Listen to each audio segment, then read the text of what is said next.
Welcome back to CBS News 24/7 as we continue monitoring the effects of the strikes by U.S. and Israeli forces in the Middle East. It becomes really visual when we look at this. It's a flight-aware map over Iran and the Middle East. You can see right now thousands of flights disrupted, several airports closing airspace. Live now to CBS News correspondent Shanelle Kaul tracking all of these flights in and out of the region. Just in the middle of that map, it just looks like almost no activity. Yeah, and I think that map really tells the story of what's happening and how this is impacting thousands of travelers, not just from the U.S., but really around the world, Reed. We saw those cancellations and diversions really ramp up on Saturday and Sunday, of course, in the hours after those airstrikes between Israel, the U.S., and Iran began on early Saturday morning. The Dubai airport and the Kuwait airport were both targeted. We saw some damage there. I think this video is actually inside the Dubai airport. You can see smoke filling the airport floors.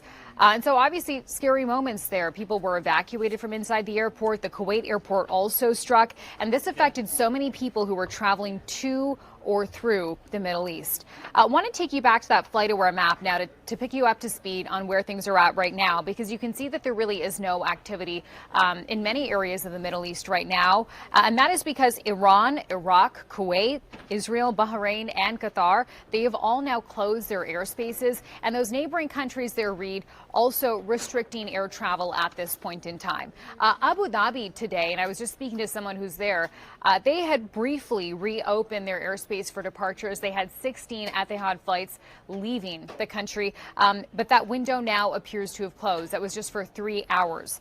The UAE airspace not outright closed, Reed, but we know that travel is still heavily restricted.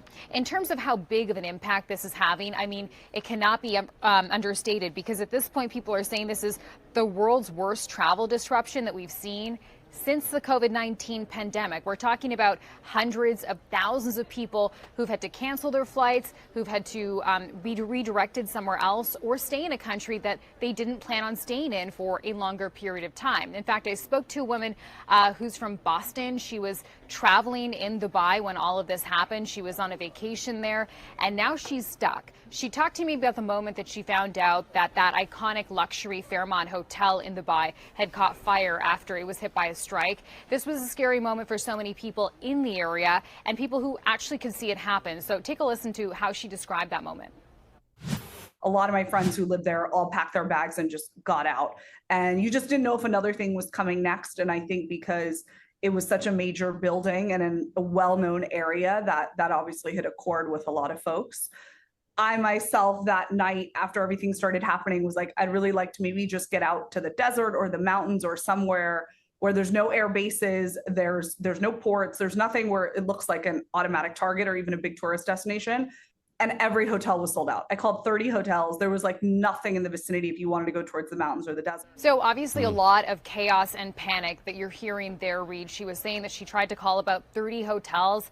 They were all booked up. So now she's staying put in Dubai, waiting until she can get a flight back home out of there. But a lot of people are in that same situation. You know, she talked about how she wanted to move away from those tourist hotspots because there is a lot of fear that those are the areas that may be targeted, but at this point doesn't seem to be a lot of options. I also spoke to a couple that was in Israel yesterday. They were part of a large Bible study group, mostly from South Carolina. There were about 30 people part of this group. They'd been in Israel for the last week or so. They were in Tel Aviv on Saturday morning when those airstrikes began, and at that point they wanted to get out. So yesterday I spoke to them. They were making their way south. They planned to go to either Egypt or Jordan. Today they said they found out that the airspace above Jordan was closed, so they went to Egypt instead, and they're now about to board a flight out from Cairo. A lot of people are now doing this. They're taking matters into their own hands.